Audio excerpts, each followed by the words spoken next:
Around the NFL. Here's Shay Norland. Shay? All right, let's get started with Around the NFL.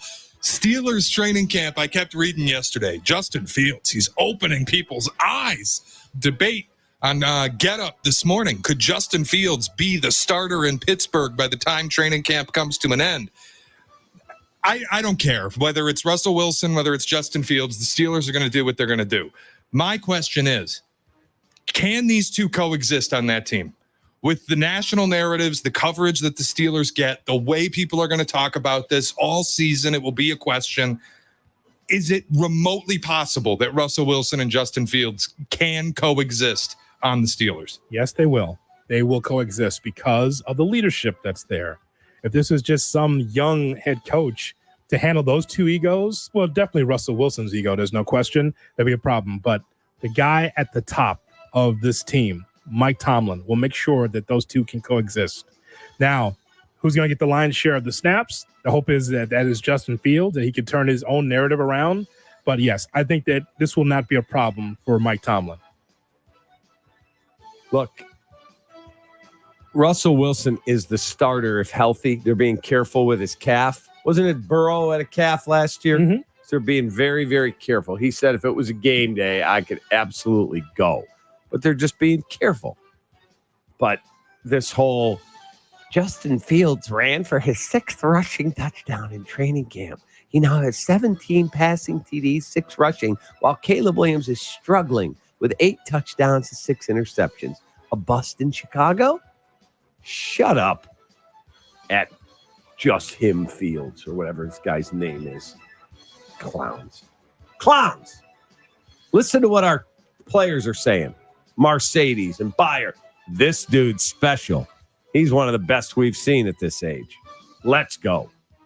It's fine. I think we should have broadcast live from Latrobe just to take care of the Justin Fields fans. We didn't get there for Mitch. Why would we go now? Because I'm on the show now. Wow. You were on the show then. I was not. Yes, you were. I was working nights. No. Yep. Absolutely not. We started on in the show 2020. when Mitch was there. I was not there. Mitch was the quarterback in 19. We got named the morning show August of 20. That was his first camp in Latrobe. I wasn't really here. Oh. Shay? Wow. All right. Jets camp. I've been on the record. I think the Jets are due for an underwhelming season. I don't know if any of the reported exchanges that Garrett Wilson's angry that Rodgers wasn't at OTAs and minicamp and other things are true. But I do know for a fact with video evidence that Aaron Rodgers and Garrett Wilson have been getting into very heated conversations during training camp practices on the sideline. And Rodgers says these are good conversations. They might appear to be much more heated than they are, but there's usually a smile on our face afterwards, at least one of us. Robert Griffin III also tweeted, this is a good thing. Teammates challenging each other to find greatness. Is it really that great that Rodgers and Garrett Wilson seem to be fighting after snaps at training camp? I think Aaron Rodgers likes it. He does.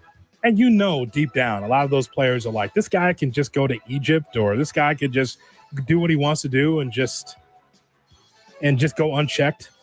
But what happened with him and Robert Saleh didn't tell him it was okay for him to go.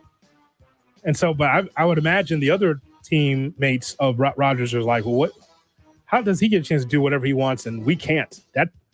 That's two Americas right there with the Jets. That ain't right. Now, I think the Jets are loaded with talent. Loaded. I'm way higher on the Jets if he stays healthy, Rodgers, than Shea is.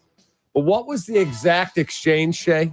I saw it on video. I don't think that there is I saw one floating around that Garrett Wilson was upset that Rodgers went to Egypt instead of taking part fully in training camp. Yeah, but was it something like Rodgers said to him, hey, man, you got to learn, you got to do this on this route? And he goes, we could have practiced that at minicamp if you weren't in Egypt. Yes. Yeah. Something along those lines. Like, yes. That's going back at him. Yes. And maybe that brings them close. It's one of two things. Brings you close together, or it separates and divides the locker room. Yeah. One or the other. Agreed. Well said. So, I mean, I would imagine there's some resentment there, and rightfully so. Robert Saleh, either way, Shay, he gets fired at the end of the season. At the top of the list. Bad communicator. for a guy that looks tough, he looks football, he's not a very good communicator. Rodgers said he did not know that he wasn't going to play the first 2 preseason games. He had to find out from PR. How come Salah didn't tell Rodgers that? That was a press conference that Rodgers had yesterday. I heard that sound. And like at our place, say what you want about Matt, it seems like he's got an open dialogue with his players. Oh, team PR usually handles communication with team leadership, and there's no question in my mind that Aaron Rodgers runs the show in New York. So, what do you mean team PR handles communication with team leadership? I'm just making a joke about the fact that I think Rodgers is running that franchise. So, what's he going to get information from a subordinate in Salah? Yeah. Crazy. What do you really like? Who do you think is calling the shots? If Salah says something that Rodgers doesn't like, Rodgers wasn't taking it from Matt LaFleur. Matt LaFleur is a way better head coach. Rodgers was freelance and doing his own thing with the offense. He's not taking anything from Robert Saleh. Salah, yeah, he's got to win. He has to win, but they're loaded, man. Loaded. They got so much talent on that roster, Shay. I don't disagree with you. The way this is all unfolding, I think they're going to have an underwhelming season. They have a 41-year-old quarterback coming back from an Achilles tear. And everybody's, well, it used to be great. We're going to see. Still don't love their offensive line. Still holding out hope that his little man crush, Aaron Rodgers, can get back on top. I think he's going to have a hell of a year. You like Rodgers on top, don't you? Oh. We got deal breakers right around the corner. I'm going. We got deal breakers right around the corner on the Cap and J Hood Morning Show.